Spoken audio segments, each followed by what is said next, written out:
The massive alien grabbed 12-year-old Eugene Hunter roughly by the arm, dragging him through the crowd of bowing dignitaries towards a private meeting room. Just minutes ago, Eugene had been part of humanity's first-ever diplomatic mission to the Galactic Council. But now it seemed the aliens had a very different agenda for the human children. Eugene's parents, both high-ranking Earth Defense Force officers, had been reluctant to send their shy but curious son on this unprecedented mission. But they recognized the vital importance of establishing ties with the advanced civilizations of the Council, centered on the engineering marvel of Concordia Space Station. The alien delegation had welcomed the group of 20 human kids aged 8 to 14 with a shockingly grand ceremony. Led by the imposing Supreme Chancellor Xenos of the Biner race, the aliens treated the bewildered children with great reverence, bowing and offering lavish gifts. Eugene found himself singled out for special attention by Xenos himself. As Xenos pulled Eugene along, he spoke of an ancient Binar prophecy foretelling the arrival of human star children destined to lead the galaxy into an era of peace and enlightenment. The confused boy listened in fascination, even as the adult human diplomats grew increasingly alarmed by the aliens' unnatural obsession with their kids. Suddenly, a Tyrant Empire commando squad attacked, seeking to capture the children and sabotage the alliance. Xenos fended them off with advanced abilities, protecting Eugene until security forces responded. But the warlord leader escaped, and a shaken Xenos warned that the Tyrant Empire was a dire threat, and the Star Children's arrival signaled a looming confrontation. Shell-shocked but determined, Eugene and the other kids began to grasp the enormity of their situation. These young humans, revered by aliens for mysterious reasons, might be all that stood between galactic harmony under the Council or brutal conquest by the Tyrant Empire. No matter how bizarre the aliens' worship of them seemed, the children of Earth would have to rise to this monumental challenge. The fate of the galaxy now rested in their small hands. In the wake of the shocking attack, the Galactic Council races rallied around the human children with a fervor that bordered on religious devotion. Hundreds more kids poured in from Earth, wide-eyed and bewildered as they found themselves thrust into the role of saviors and symbols of unity for an alliance of advanced alien civilizations. Among the new arrivals, 12-year-old Jack Coleman quickly emerged as a natural leader. Confident and charismatic, he reveled in the attention lavished upon him by fawning extraterrestrial dignitaries. His bold charm and easy smile won him legions of admirers among the Council species. Eugene Hunter watched Jack's meteoric rise with a growing sense of unease. Still shaken from his terrifying experience during the assassination attempt, the shy boy found himself withdrawing as his gregarious peer claimed the spotlight. "I just don't understand why they're all so obsessed with us," Eugene confided to Nazira, the young Liari diplomat assigned as the children's liaison. "It doesn't feel right." Nazira's iridescent eyes shimmered with empathy. "Most see you as the fulfillment of an ancient promise, a sign of hope in troubled times. But you're right to be wary. Some view your disruptive presence as a threat to the status quo." Eugene fidgeted. "Jack sure doesn't seem worried. Look at him." Across the grand atrium, Jack held court amidst a throng of enraptured alien admirers, basking in their praise. The two friends locked eyes for a moment, but Eugene glanced away. As a gesture of reverence, the Council races through an extravagant gala in the children's honor. Eugene picked at exotic delicacies as he watched Jack flit between delegates, his laughter and boasts rising above the chatter. A scuffle broke out near the buffet, an Arcturian and Zephyrian squabbling over whose species had the right to host the Star Children. Jack gleefully waded into the fray, escalating tensions as he joked about staging a competition. Appalled, Eugene pulled him aside. "Can't you see what's happening? They're ready to fight over us. This worship is getting dangerous." Jack scoffed. "You worry too much. They adore us. I'm just giving the people what they want." "This isn't a game. The attack, the prophecy, it's all too much. We need to be careful." Eyes narrowing, Jack crossed his arms. "Sounds like someone's jealous. Mad that I'm not hiding in the corner like you? I'm doing what I have to. Maybe you should too." Eugene recoiled as if slapped. Without another word, he turned and walked away, Nazira trailing after him. Neither noticed a shadowy figure listening intently nearby, a binar male with an insignia marking him as part of the defense force. In his secure chambers, Supreme Chancellor Xenos reviewed the latest intelligence reports with a deepening frown. The threat was worse than they'd feared. He opened an encrypted channel. "Grand Admiral Jean, I have a priority mission for you." On the flagship Indomitable, the grizzled Binar commander nodded. "I've already discovered tyrant spies and assassins on Concord. I suspect they're planning something big." "Then we haven't a moment to lose. We must disperse the children among our most powerful members for safekeeping until the danger has passed." Neither Xenos nor Jean noticed the tiny surveillance drone hovering outside the viewport, transmitting their conversation to a distant, menacing fleet that massed on the border. On the bridge of his dreadnought, the warlord Kratal clenched a taloned fist as he reviewed the intercepted transmission. His initial failure to capture the children when they first arrived still burned like acid in his blood. "Hear me," he growled to his assembled commanders. "I don't care about their alliance or their precious prophecy. Those human brats threaten everything we've built. We cannot allow the council races to unite around them." He studied a holographic projection of Concordia Station. "We must strike at their heart, kill Xenos, sow chaos and fear, and in the confusion, seize the children for ourselves. We'll see how strong their faith is when their saviors kneel before us." Kratal smiled, a cold and terrible rictus. "Prepare the war fleets and send in the assassins. By the time we're done, the galaxy will tremble before the might of the tyrant empire once again." Within the dimly lit corridors of Concordia's shopping arcade, Eugene let his mind wander as he trailed a group of his fellow kids, Nazira at his side. The beautiful promenade was lined with shops selling all manner of exotic alien goods. Without warning, a searing bolt of plasma pierced the dome crystal ceiling. Nazira screamed and knocked Eugene down as shards rained around them.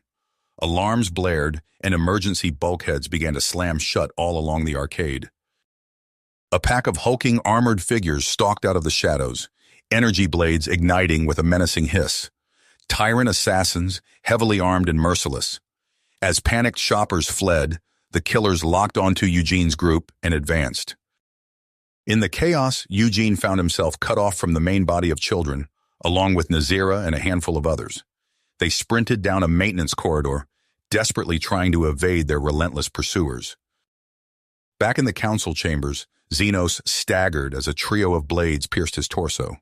The Chancellor fell, cerulean blood pooling around him as the tyrant strike team carved a path of destruction through the assembled delegates. Concordia Station descended into pandemonium, with fierce firefights erupting across multiple decks. In the grand atrium, Jack watched in horror as a Binar honor guard was cut down around him. A hand grabbed his arm, Admiral Jean, his face grim. "We have to go. Now. Eugene and some of the other children are still out there." Jack felt a stab of fear, his earlier resentment towards Eugene evaporating in an instant. He thought of his friend, lost and hunted. Perseverance hardened in his gut. "I'm not leaving them behind. I can rally the council members still here. We can form search parties." John shook his head. "No time. But the girl, Nazira, she has a locator beacon. If we can track it—" Jack nodded, adrenaline surging through his veins. No more petty disagreements. No more ego. Eugene needed him. They all did. The two hurried off, a ragtag band of council soldiers and Jack's alien admirers falling in behind them. They had to find the others and get them to safety before the tyrant killers did, or die trying. In the gloomy underbelly of Concordia, Eugene huddled with his terrified companions, listening to the sounds of pitched battle raging throughout the station. Nazira gripped his hand tightly, her eyes wide and luminous in the dark. The grate of metal on metal echoed from the shadows. The assassins had found them. Eugene raised his head, meeting the merciless gaze of the tyrant leader. In that moment, he realized with startling clarity that there would be no more running. One way or another, this was where they would make their stand.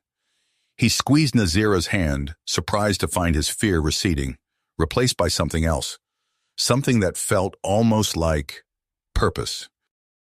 As the tyrant warrior raised his blade, Eugene stood to face him, heart made and eyes defiant. No matter what destiny had in store for them, he would face it head on. For Earth, for the Council, for the friends who counted on him. It was time to find out what these star children were really made of. Eugene's defiant stand was cut short as a blinding flash of light engulfed the maintenance corridor. When his vision cleared, he found himself face to face with High Priest Zolkar of the Binar Celestial Order, flanked by a squad of Council peacekeepers. "The Star Children are safe," Zolkar announced, his voice resonating with authority. "We must return to the Council chambers immediately." As they were escorted through Concordia's battle-scarred corridors, Eugene caught glimpses of the devastation wrought by the tyrant attack. Smoke billowed from ruptured bulkheads, and the air crackled with residual energy discharges. In the grand atrium, Jack breathed a sigh of relief upon seeing Eugene. The two boys exchanged a nod, their earlier disagreement forgotten in the face of crisis. Zolkar addressed the assembled council members, his ornate robes billowing dramatically. "With Chancellor Xenos gravely wounded, I have been appointed interim chancellor. Our first priority must be the protection of the Star Children." Over the next few days, Eugene watched as hundreds of human children arrived on Concordia from distant worlds. The station buzzed with nervous energy as Zolkar's followers worked tirelessly to accommodate the influx. "I don't like this," Jack confided to Eugene as they observed a group of newly arrived kids being processed. "It feels like we're being corralled." Eugene nodded, a creeping unease settling in his stomach. "Something's not right. Have you noticed anything strange happening?" Before Jack could respond, a piercing scream cut through the air. They turned to see a young girl, Lila Singh, according to her name tag, levitating several feet off the ground, her eyes wide with panic. "I can hear everyone's thoughts," Lila cried, clutching her head. "Make it stop!" Eugene rushed to her, driven by an instinct he couldn't explain. As he reached out to steady her, a jolt of energy passed between them. Suddenly, he could see through Lila's eyes, glimpses of possible futures, flashes of distant worlds, the ebb and flow of cosmic forces beyond his comprehension. The connection broke as quickly as it had formed. Lila dropped to the ground, shaken but unharmed. Eugene stumbled back, his palms sweating from the experience. "What just happened?" Jack asked, steadying his friend.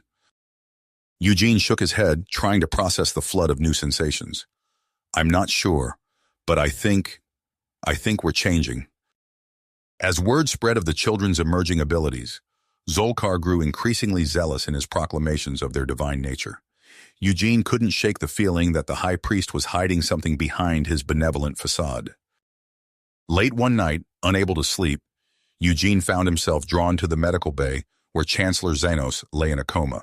As he approached the stasis pod, a faint psychic echo brushed against his consciousness. Acting on instinct, Eugene placed his hand on the pod's surface and reached out with his mind. The world fell away as his consciousness merged with Xenos' dormant thoughts. Suddenly, Eugene was swept into a vision of terrifying clarity. He saw Zolkar conspiring with the tyrant warlord Kratal, their sinister plans for the children laid bare. The galaxy burned as Eugene and his peers were transformed into weapons of conquest, their powers twisted to serve the tyrant empire's brutal ambitions. Eugene snapped back to reality, gasping for air. The weight of what he'd seen crashed down upon him. He had to warn the others, had to find a way to stop Zolkar before it was too late. As he turned to leave, Eugene nearly collided with Nazira. The young Liari's eyes were wide with concern. "I felt your distress," she said softly. "What did you see?" Eugene took a deep breath, steeling himself for the challenge ahead. "Get Jack and meet me in the old maintenance tunnels. We need to talk." As Nazira hurried off, Eugene cast one last glance at Xenos' motionless form. The fate of billions now hung in the balance, and time was running out. Eugene's mind raced as he led Jack and Nazira through Concordia's dimly lit maintenance tunnels. The weight of his vision pressed down on him, each step echoing with the urgency of their situation. "Zolkar is working with the tyrants," Eugene said, his voice barely above a whisper. "He's using us, twisting this star children nonsense for his own gain. Jack's eyes widened. Are you sure? Eugene nodded grimly. I saw it when I connected with Xenos. We have to do something. Nazira's antennae twitched nervously. But how? The entire station believes in Zolkar's prophecies. A plan began to form in Eugene's mind. Then we make them stop believing. Over the next few hours, Eugene and Jack worked feverishly, contacting other children and trusted council members. They laid out a daring strategy to publicly renounce their supposed divinity and expose Zolkar's manipulation. The following day, as Zolkar prepared to address a gathering of devotees, Eugene and Jack strode onto the podium. The high priest's eyes narrowed as Eugene stepped up to the microphone. People of the council, Eugene began, his voice carrying across the hushed crowd. We are not divine beings. We are not saviors. We are just children, caught in the middle of something we don't fully understand. A ripple of shock passed through the audience. Zolkar moved to interrupt, but Jack blocked his path. The prophecies you've been told are lies, Eugene continued. Zolkar has betrayed you all, working with the very tyrants he claims to oppose. Chaos erupted in the chamber. Zolkar's face contorted with rage as he lunged for Eugene, but a burst of psychic energy from the boy sent him staggering backward. Alarms blared throughout the station. On the command deck, General Graves of Earth watched the unfolding scene with grim satisfaction. That's our cue, he growled. Move in and extract our people. Heavily armed Earth soldiers poured out of concealed positions, engaging Zolkar's Binar guards in fierce firefights. Eugene and Jack led groups of children through the pandemonium, guiding them towards the extraction points. As they neared the docking bays, a squad of tyrant assassins ambushed them. Eugene felt a surge of power course through him. He raised his hand, and a wave of psychic force bowled the attackers over. This way, Jack shouted, ushering the stunned children toward a waiting Earth shuttle. Outside the station, space blazed with weapons fire as tyrant raiders clashed with a newly arrived Binar fleet. On the bridge of his flagship, Admiral Jean barked orders to his crew. Protect those shuttles at all costs, he commanded. The true prophecy must be fulfilled. As the last of the human ships broke free from Concordia, Jean opened a channel to Eugene's vessel. You've taken the first step, the Admiral said. The Star Children were never meant to lead through force, but through sacrifice and courage. Eugene's mind reeled at the implications. Before he could respond, proximity alarms screamed to life. A massive tyrant battlecruiser dropped out of hyperspace, disgorging swarms of fighters. You will not escape us, little ones, Kratal's voice boomed over the comms. Surrender now, and I may yet show mercy. Eugene gripped the arms of his chair, preparing for the worst. Suddenly, space lit up with new energy signatures. Dozens of ships from every council race materialized around them, forming a protective barrier. We stand with the children, a chorus of alien voices declared. We defy the tyrant threat as one. As the battle raged, General Graves's weathered face appeared on Eugene's view screen. This changes everything, he said. We need to form an alliance, combine our strength with the council's. Eugene nodded, then felt a strange tug in his mind. An idea formed. Risky, maybe even foolish, but potentially their best chance at ending this conflict. General, he said, I need to speak with Kratal. One last chance for peace before we commit to all-out war. Graves frowned but nodded reluctantly. I hope you know what you're doing, son. As the transmission to the Tyrant flagship was established, Eugene steeled himself for the confrontation to come. The fate of the stars hung in the balance, and he was about to make the biggest gamble of his young life. Eugene's heart raced as the transmission to Kratal's flagship crackled to life. The tyrant warlord's face filled the view screen, his eyes burning with a mixture of rage and curiosity. You dare to address me, human child? Kratal sneered. Eugene swallowed hard, pushing down his fear. I offer one last chance for peace, Kratal. End this senseless violence now. The warlord's laughter boomed through the speakers. Peace? You have no concept of true peace, boy. Only through absolute control can galactic harmony be achieved. As Eugene prepared to respond, a violent explosion rocked the Concordia. Alarms blared as smoke filled the bridge. Through the chaos, Eugene saw Jack slumped over his console, blood trickling from a gash on his forehead. "Jack!" Eugene cried, rushing to his friend's side. Jack's eyes fluttered open, unfocused and hazy. "Eugene, you have to find another way," he whispered, his voice barely audible above the din of battle. "Promise me, no more violence." Eugene gripped Jack's hand tightly, tears welling in his eyes. "I promise, Jack, I'll find a way." As Jack's eyes closed, Eugene felt a surge of psychic energy course through him. His consciousness expanded, reaching out across the void of space. Suddenly, he felt a familiar presence, Chancellor Xenos, his mind still active despite his comatose body. Their minds merged, and Eugene was flooded with visions of ancient prophecies and hidden truths. He saw the true purpose of the Star Children, not as conquerors or saviors, but as catalysts for change, meant to shatter the old ways and pave the way for a new era of galactic cooperation. With this newfound understanding, Eugene made a decision. He reopened the channel to Kratal's ship. "I surrender myself to you," Eugene declared, his voice steady despite the turmoil in his heart. "But first, let me show you something." Before Kratal could respond, Eugene channeled his psychic energy into a massive telepathic pulse. It rippled across space, penetrating the minds of every tyrant warrior in the fleet.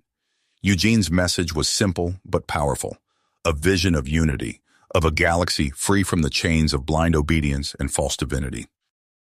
Chaos erupted among the tyrant ships as confusion and doubt spread like wildfire. Fighters veered off course, capital ships ceased fire, and Kratal's carefully orchestrated assault crumbled. On the bridge of the Concordia, Eugene collapsed to his knees, blood trickling from his nose. The strain of his psychic assault had taken its toll. As darkness closed in around him, Eugene saw Nazira rushing to his side, her face a mask of concern. "Eugene!" she cried, cradling his head in her lap. "Stay with us!" But Eugene couldn't fight the encroaching blackness. As he slipped into unconsciousness, he caught a final glimpse of the battle outside, council ships moving to surround the now disorganized tyrant fleet, a fragile victory within reach. In the moments before oblivion claimed him, Eugene hoped that his sacrifice would be enough to forge a new path for humanity and their alien allies, a path away from violence and towards understanding, a path that Jack would have been proud of. You have reached the end of the story. If you enjoyed this story and want to support us, please leave a like and subscribe to our channel, and for every comment that says 88, I will heart every single one of them. Thank you for your time.